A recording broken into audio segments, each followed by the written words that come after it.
Yo, c'est Yankee, bienvenue sur le King Dance Studio. Aujourd'hui dans cette vidéo, on va parler de 3 erreurs qui sont commises par beaucoup de danseurs dans les battles et dans les shows. Allez, c'est parti. Tout d'abord, si je me permets de faire cette vidéo, c'est parce que ces erreurs, je les ai commises et je les commets encore aujourd'hui. Si j'en parle dans cette vidéo, c'est parce qu'il a fallu qu'on me le dise encore et encore pour que j'en prenne conscience et que je change cela. Alors ces 3 erreurs, c'est quoi ? Erreur numéro 1, ne jamais s'arrêter. Beaucoup de danseurs aujourd'hui ont la manière de penser suivante. Si je m'arrête, je ne danse pas. Ou alors, si je m'arrête, les gens qui me regardent s'ennuient. Erreur! Cette peur trouve racine dans la psychologie. Elle s'explique par le fait que l'homme a peur du vide. Et pour imager ça, il y a une expérience toute simple que tu peux faire.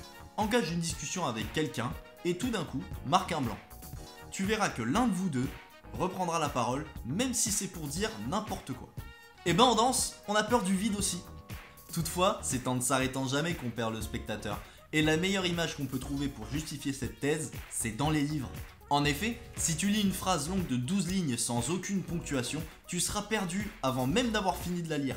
Et ben en danse, c'est pareil. Ta ponctuation, c'est tes arrêts, c'est tes variations d'énergie, entre autres. Sans arrêt, tu perds en lucidité et en impact.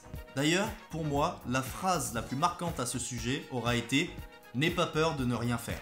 D'ailleurs, merci à Willow pour cette phrase.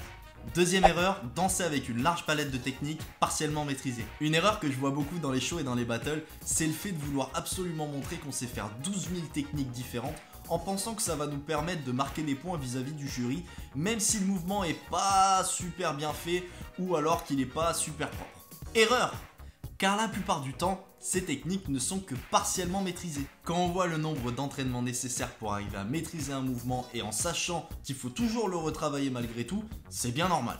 Me concernant, je préfère voir un passage avec 2 fois moins de techniques, mais parfaitement maîtrisé et varié en termes d'intention et d'énergie, plutôt que le contraire. Tout ça pour dire, rien ne sert de courir, il faut partir à point. Tu verras que tu peux réussir à être beaucoup plus efficace en maîtrisant un nombre plus réduit de techniques pour commencer. Alors bien sûr, l'objectif c'est de maîtriser le plus de techniques possible, mais progressivement, il faut pas mettre la charrue avant les bœufs. Troisième erreur, dissocier danse et technique. Alors ça aussi, c'est une erreur qui est faite énormément. Et qu'est-ce que je veux dire par dissocier danse et technique? Et bien souvent, dans la tête du danseur, le schéma classique c'est technique, groove, technique, groove, technique, groove. Erreur! Pourquoi erreur? Eh ben on a pris l'habitude d'appeler groove la danse sans technique associée au style que l'on danse. Par exemple, en locking, on a pris l'habitude d'appeler groove tout ce qui va pas être lié aux mouvements techniques comme le point, le up and lock, les wrist roll, point, scoobot, scooby-doo, etc., etc. Et du coup, on a pris l'habitude de penser, alors là je vais envoyer de la technique et puis là je vais groover pour respirer. Et là est la faute. S'il y a bien une chose qui doit être présente sans arrêt dans le passage d'un danseur, c'est bien la danse. Ça semble être une évidence, mais c'est pas toujours vérifié. Le conseil le plus efficace que j'ai pu entendre à ce sujet a été « Cale ta technique sur ta danse et non pas l'inverse ». D'ailleurs, merci beaucoup à Jérémy pour ce conseil. Et le meilleur moyen de savoir comment tu danses, c'est de mettre un son et de te laisser aller.